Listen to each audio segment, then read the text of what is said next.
I'm Dr. Tyson Marostica. And I'm Dr. Derek Moore, and we are your sports quacks.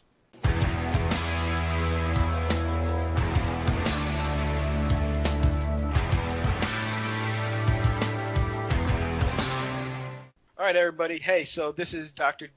Derek Moore here, and today what we're going to be talking about is functional training in the chiropractic setting. So the big word of the day is going to end up being functional training. What does that mean? You're going to hear it from a lot of different practitioners, whether it's between strength trainers, chiropractors, physical therapists, just your general fitness guru. And to me, functional training is just basically anything that's really going to help you adapt to what you're trying to achieve. What is your end goal? And your training should somewhat represent that end goal. You need to figure out where you're at and then where you want to be, and we just train the difference. So one of the biggest things that we're seeing right now is a huge uptick in ACL tears. And what we're actually seeing is that every year the occurrence of ACL tears have actually increased by 2.3%. And what I tend to find in my clinic is if we did an eval, we can easily start to find some of the yellow flags for a person possibly having an ACL issue later on in their career. Or after their ACL tear, I still seem to find some residual issues, whether that's an off gait, some weight bearing deficiencies, and some strength deficiencies. So what I feel as though something that a sports chiropractor should actually end up doing is implementing some type of strength training into their everyday practice. Exercise is going to be one of the best things that you can actually end up giving your patient because it's going to create better compliance once that patient's outcomes start to get better.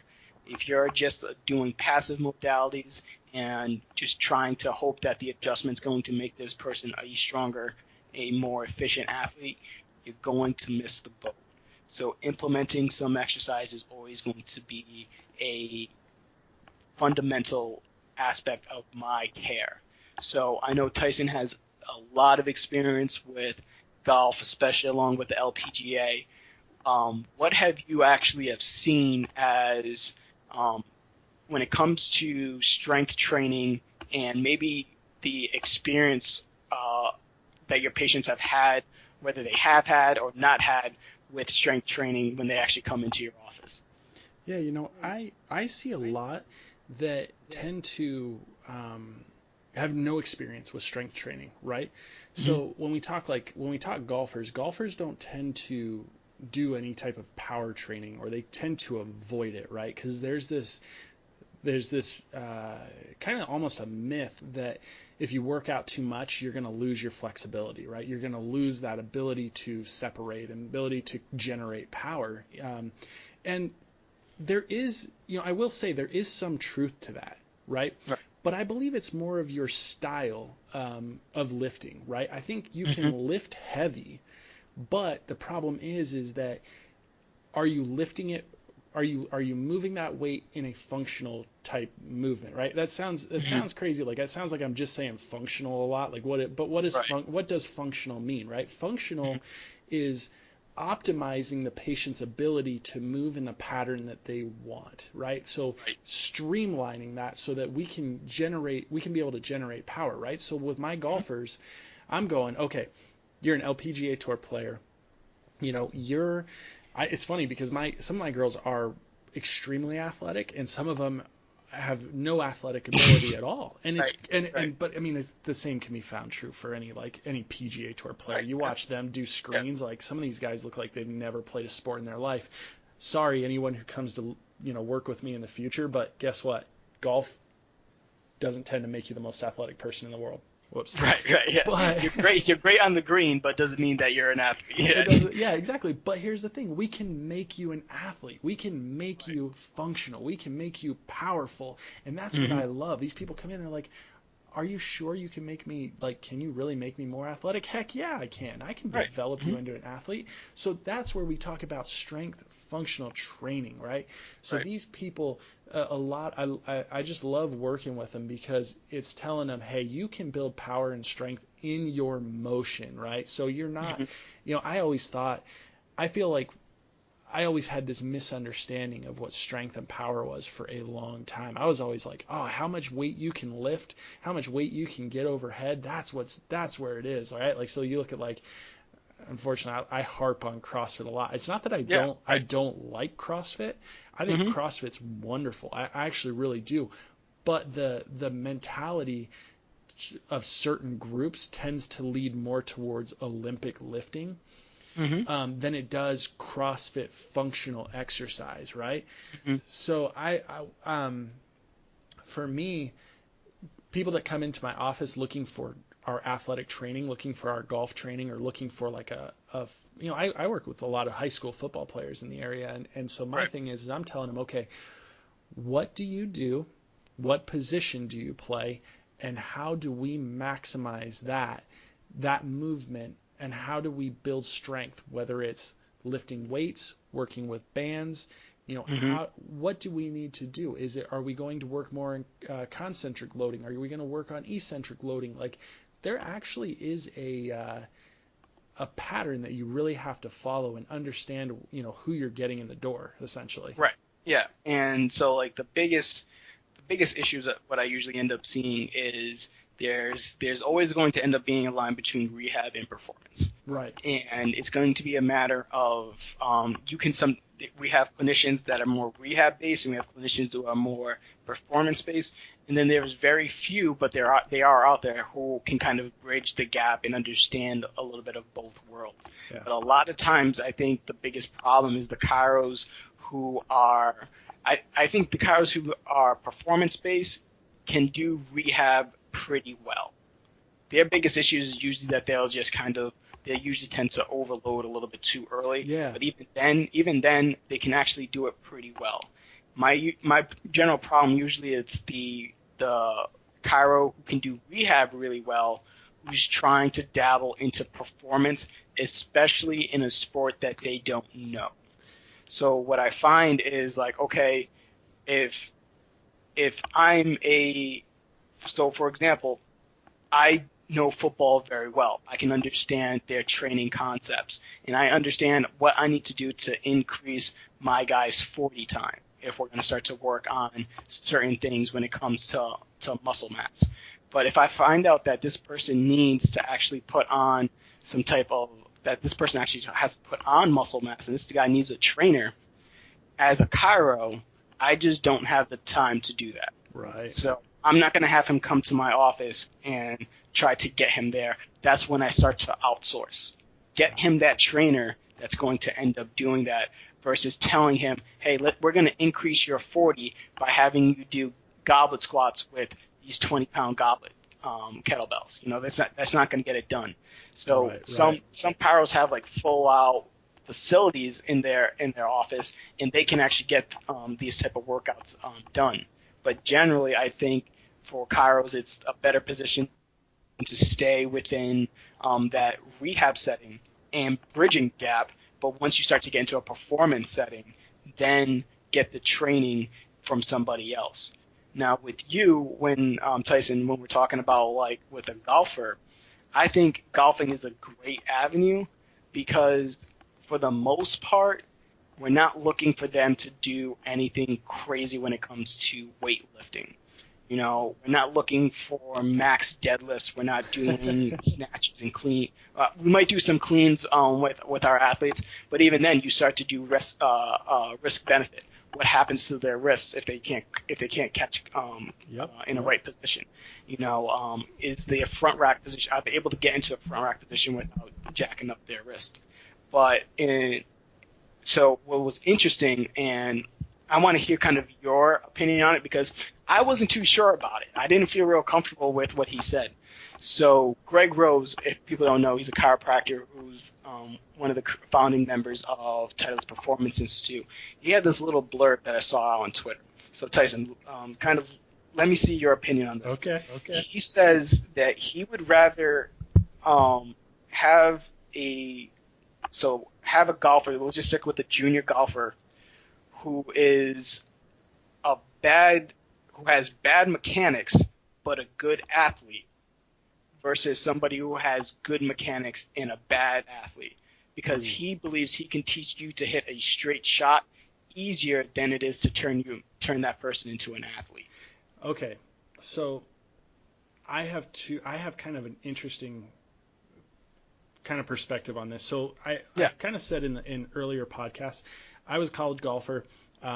I turned I taught and played a little bit professionally after college, and so I've kind of seen all of this. Like I've seen the kids who come out are extremely like unathletic, but mechanically these kids are spot on, right? Hmm. And I see that these kids tend to be even par 75 shooters, but they don't tend to dip down into, getting under par. Basically, here's the thing. When it comes to playing golf competitively, if you're not shooting under par, you've kind of capped out. Like you have to be Mm. able to dip under par. And the kids that do that are kids that tend to adapt very well. Okay. Now, here's my thing. Let me say that though. I Oh man, this is a tough one. In my personal opinion, I would like to see kids that are fundamentally sound because I think it's easier to take a kid that is fundamentally sound and build power into a golf swing than a kid who doesn't have the golf body awareness, the golf fundamental Right. awareness to And me, honestly. yeah, and honestly, like that's where I would have went to.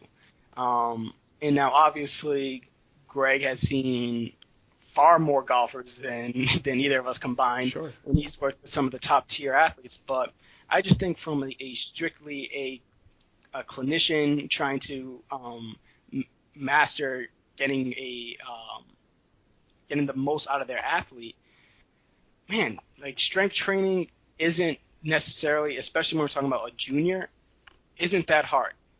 No. Creating programming really isn't too difficult, especially if you just stick with the basics. Yeah. But if he's out there and he's telling you that he's hitting like he's hitting slices all the time, or you're seeing like this bad hiccup in his swing, and you catch him at 17 and he's been swinging like that since he was 12, I just feel like trying to change habits is a lot more difficult than trying to just add a little bit more mass onto a guy. Yeah.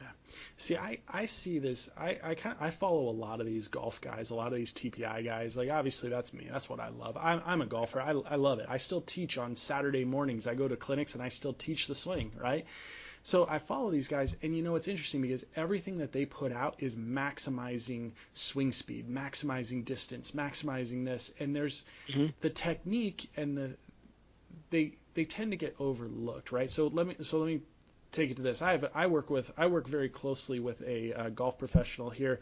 His name's Jeff Fisher, runs the Fisher Bryan Academy and wonderful golf school. I mean, these guys pump out phenomenal golfers, and he and I have kind of had a very open conversation about building golfers, getting them to work, and there is a fine line between uh, proper training and overworking a golfer. Like you Hmm. can beat up an athlete that plays other sports, other more physical sports, your football players, your basketball players, your hockey players. You can beat them up a little bit more.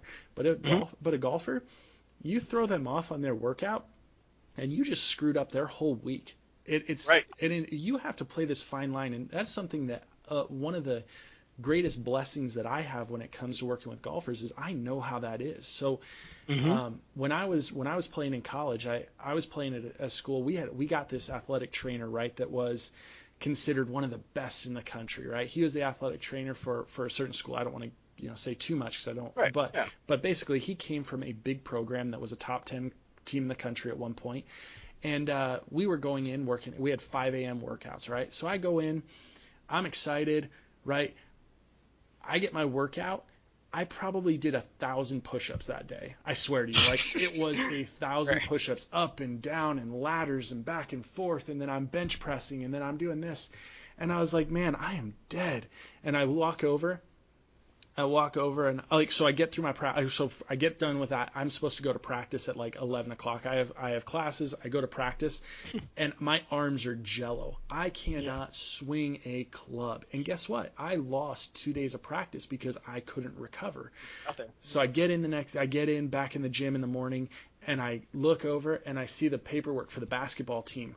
They're doing the same workout I am. What the heck? Like, I'm a freaking golfer. Why am I training the same way a basketball player is doing? And that was my first experience of like, it's not equal. Strength Right. training is not straight across the board for sports, right? It is Hmm. not it, man. Like there is a so I had that was like my aha moment of like, okay, I need to learn how to do something different for these groups, like these Right. different athletes. So Yeah. it's just a very different technique. Yeah, and I think the biggest thing is when you have that athlete in front of you is you got to kind of realize what your skill set is and what this athlete actually needs. And for you, I think it's so important that you're so good at the golf aspect of it that you can easily translate why your exercise is going to help them. Yeah. And the biggest thing I think is that's what functionality is. You know, it's not all right. Let's get you on the Bosu ball because I saw somebody on Instagram do it. You know, I don't really necessarily see.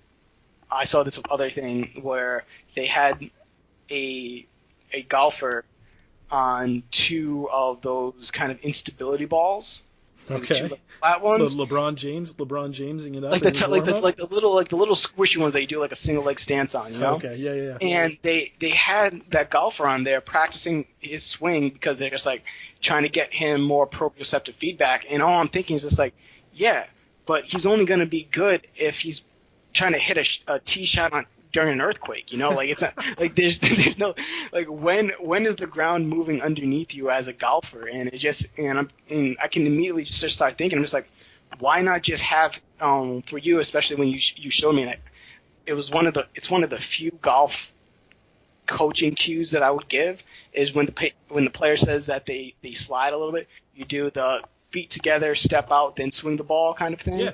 Um, and that's just so much better, you know. But I wouldn't have thought of that. I would have saw the Instagram thing and I'm just like, well, I'm definitely not doing that, so I can't do anything. But it's a matter of if you know the sport, you can easily start to apply functional training to it. And if you want to know the sport, I think it's more important for you to actually, instead of just doing something that, instead of doing going to, because I've seen this, treatment for golfers. I just don't think that's the best thing to go for it. I think it's better for you to go into either, if you don't know about golf, just go into golf, like go learn golf and then learn swinging mechanics and then just keep your treatments the same. Yeah. And then just kind of mix the two. Yeah, too many people want to dabble. Like I hate to say that, but like too many people want to just be like half a foot in, and it's like, okay, well, I'm gonna do golf because TPI is popular right now, right? So Right. I watch these videos of like of athletic trainers, and this was funny, right? So it got posted by TPI, right? So TPI like got this guy. They showed his like 3 workouts, and they got this dude heavy deadlifting. Heavy deadlifting. He's doing and hang cleans, right? And Mm-hmm. I'm like, I literally posted on them like, why do you have somebody deadlifting? Like, and maybe I'm just stupid, right? But here's my thing. TPI is built around this early extension, right? So they want to fight like that's their big flaw, right? They'll tell players you have early extension, right? So your hips come up out of it, and you tend to flip or you tend to blow it out to the right with for my golfers. Sorry, this quick terminology, Right. but here's the thing: if you're training someone to do a deadlift, yes, you're firing their glutes, but you're also showing them how to early extend. Like yes, I get it. Like early extension comes from hyperextension of the back, and technically maybe comes from a weak glute. Like Mm-hmm. yeah, okay, fine. Like you're nitpicking there. Like yeah, if you have somebody who's perfect mechanics doing a deadlift, like yeah, functionally they're getting it, but Don't have someone heavy deadlifting. Get Right. someone working on rotational power. Why are you having them working in the sagittal plane? Get them Yeah. rotating. Right. Crazy, man. And I think one of the things too is sometimes we don't see their programming either. You Right. know, it might have just been their deadlifting day, you know. But the I think you're absolutely right. Sometimes you get that trainer who's just he understands training, but they just don't understand the sport, and they just apply a broad training program to all of their athletes, and they don't take the sport into account. I have no problem giving them a deadlift just for the fact of spine control. You Sure, know, sure. the more control that they can get, the better off they'll end up being. But just like you said, are we loading them up? No. Are we CrossFit styling, giving them 40 repetitions as hard as it can go? No. But will we go relatively heavy, maybe for like 3 sets of six, just to build up some strength? That's Yeah. probably a little bit better. But you can easily really start to go into the wrong position there and start having the Tiger Woods issue. You know, where that's what I see a lot more often is just the this is actually more for like the 26, 30, 35-year-old population where they like to golf, but they're just fanatics about other sports. Whether it's they run all the time, or they lift weights all the time, or they do something else all the time, whether it's like Orange Theory or something like that, and they're beating their bodies up so much, and then they go out and they're wondering why they have pain while they're golfing. Yeah, And I'm exactly. just like, well, that's the problem. You know, it's a lot of times people don't look at it as a sport; they look at it as an enjoyment thing. But it's taxing. You Yeah. know, what especially if you're walking the 18s and not just carting around with a few bruises in your hand. Like if you walk those 18s, like that's you're gonna feel it the next day. You know, and that I think that's what's important is you got to really get a better idea of uh, who who's the athlete in front of you, and then how much do you know? Because it's so easy to outsource, and it's so much better for I think, in my opinion, for a business model. The more people that you can somehow integrate into your practice by just saying like, hey, um, I know this great golfing academy. Go speak to this guy. Go over there, shoot him a call, let him know that you've sent him there, and then all of a sudden you've developed that relationship.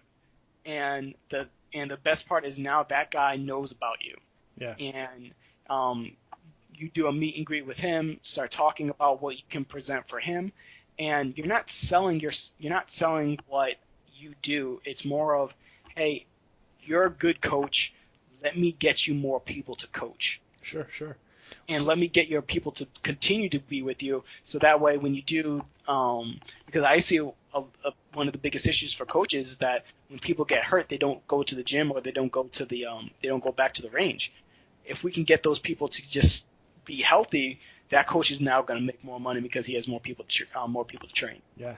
So let's talk about this. How about so when I go to building a workout program, right? So from me for me, I don't have the time in my office to sit and be like, okay, I'm going to watch you during all your workouts. I'm going to make sure that you have the perfect form every single time. I know what it is, but the Right. reality is that I don't have time to have you work out. Now I will say my LPGA Tour players are a little bit different. When they're in town, I'm with them.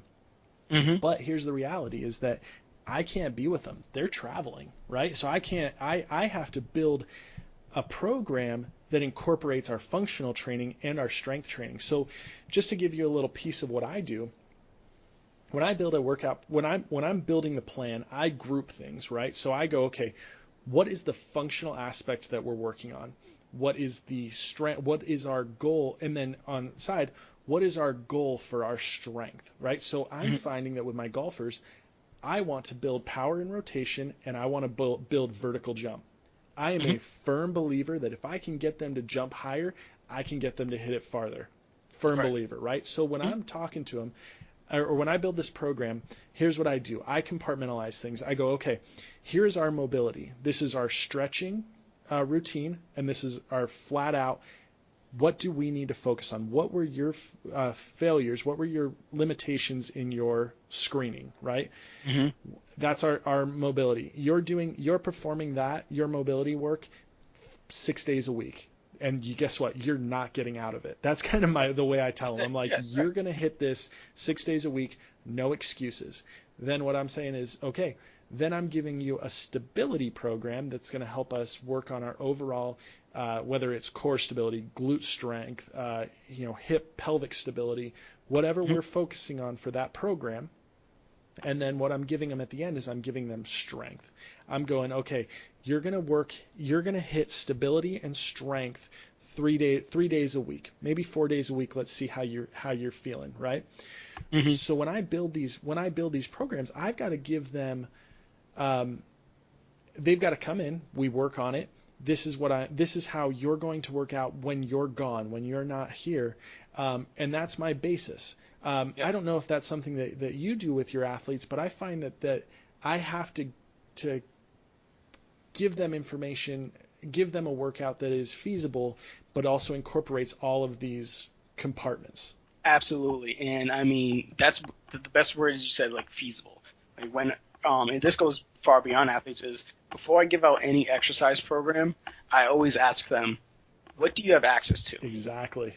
Oh, you know, if this athlete is traveling all the time and they're staying in terrible hotels and they don't have the money to do like a one-day membership at a local gym or something like that, and all they have is a hotel workout equipment, then it's not going to have Olympic lifting sets. So like, right. When you ask them to do their cleans, like that's not going to be a clean day. Exactly. So I always ask them, what do you have access to? What do you actually have that we can actually get you to do on a regular basis?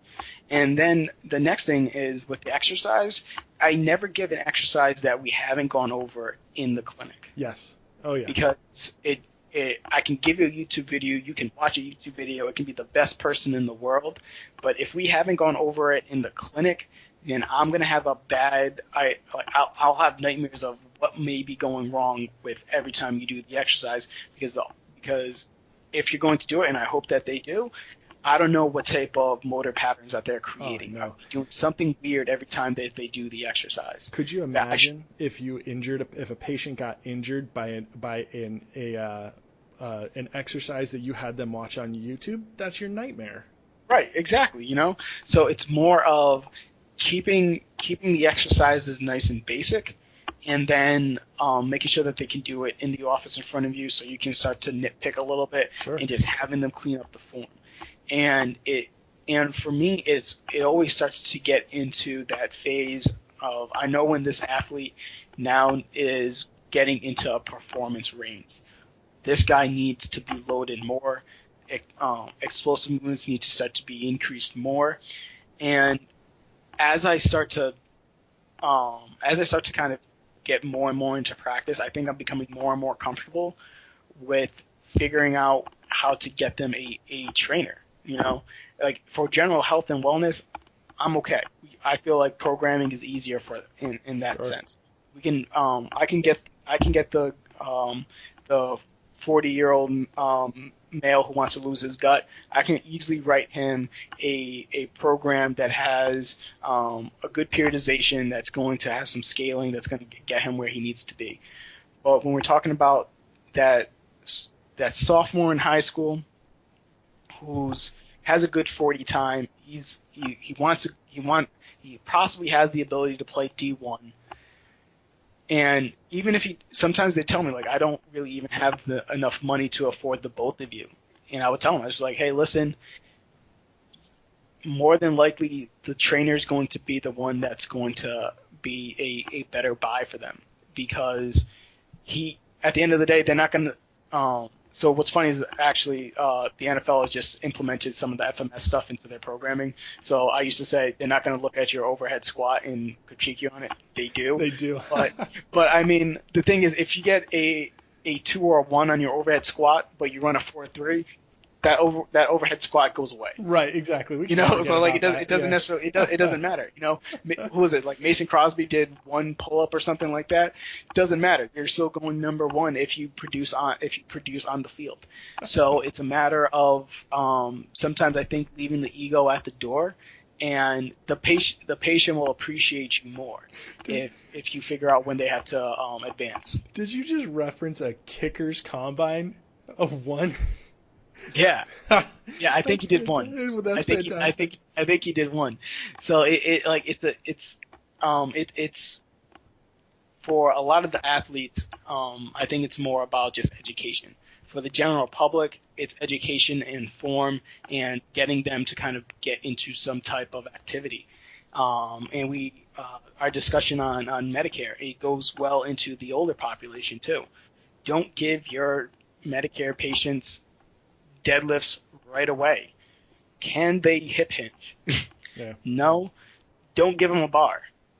Don't be the coach that starts everybody off at 135 pounds because that's the only weight that you have because you only have 45s that are that size. Like it doesn't make sense. Like get them to deadlift a kettlebell, get them to hip hinge properly first, and then progress them. I think sometimes with sports chiros, we also feel as though that we need to get people better a lot faster. So we try to streamline things a little bit too Yeah, get quick, too aggressive. Yeah. and a lot of times just like, hey, just like pump the brakes a little bit, slow it down, make sure that they do the things right, load them appropriately, and then I'm still, like I said, I'll harp on it, outsource when you can. Right. Get more people involved, whether that's coaches, trainers, parents the most, get them involved, because if you can get more structures and a foundation around the athlete, the better I think success and outcomes you'll end up seeing. Yeah, and I think people are going to find that as you start to train these athletes, um, at first when you walk in and so say you get someone an athlete who's been working with a trainer, they've been working with someone and they're not seeing progress, right? That's what I see most often. They're like, oh Yeah. yeah, I've been working with a trainer. I've been doing this. I'm still not hitting the ball. I'm hitting the ball the same distance. My workouts are kind of like, I don't really know what I'm doing. Um, you'll find that like if you tell them, they walk in and you go, okay, well guess what? There's going to be I'm going to screen you, whether you use a TPI screen, FMS, SFMA, guess what? Either way, you're going to pull out flaws, right? Essentially, we're looking for Right. movement flaws. Right. Here's the thing. When you say to them, when you nitpick them and you go, okay, we're going to have a rehab period, you have to explain why to them. You really have to work hard to educate why you're going, okay, guess what? Last week you were doing, front squats, and this week we're doing, like you said, like your go-to, a goblet squat, we're doing a light goblet squat or guess what? We're doing an unweighted, or we're Right. working on single leg deadlifts because you can't hip hinge. Mm-hmm. So I find that you have to educate them on why, but then when you educate them on why, you empower these athletes and you change the way that they view the number one, like their performance, their potential, right? Right. In their own body. Yeah, you give them, look, I can get you, I know I can get you to hit the ball farther, I can get you faster, or I can get you to jump higher, and they're going, all right, let's do this. Right. And from that point, you go, okay, just trust me. You trust me. We're going to get you through this rehab process. Then I'm going to get you weighted, and I'm going to reassess. Always going to reassess. I'm going to set realistic goals for you. I'm not going to tell you, hey, I had someone come in. I tested someone. They had a 10-inch vertical. Is that low? Yeah, heck yeah, that's low. But guess what? I'm going to get you to 13 inches by next month. I'm going to get you I'm going to get you to 15 inches by the end of the year. And you know what? You set realistic goals for your patients and you correlate it to their performance, right? My thing is I'm going to get you higher on your vertical. We're going to see that you're going to carry the ball further or you're going to be more consistent. So it's when it comes to performance training, I believe a large aspect of it is setting realistic goals. It's not taking someone in being like, yeah, I'm going to have you hit the ball 50 yards further and you're going to reach going to reach Dustin Johnson and you're going to start hulking it out there with John Rahm. it's not realistic. You gotta set Right. realistic performance goals and explain to them how they're gonna get better. Oh yeah, you can't do a single leg deadlift. Well, guess what? I'm gonna take you from doing one unweighted, and then I'm gonna start getting you, with a kettlebell in your hand, or I'm gonna get you with Yeah. something weighted, and you're gonna really feel that. You're gonna get more strength, more power. But I'm gonna start you off slowly. Right, and you create that body awareness, and the faster that they get that body awareness by just feeling the exercise where they need to feel it, then when they go off and get a trainer or go into other training programs, and their coach cues them, I need you to feel it here. They've already developed that sensation. They're like, oh, I know what you're talking about now.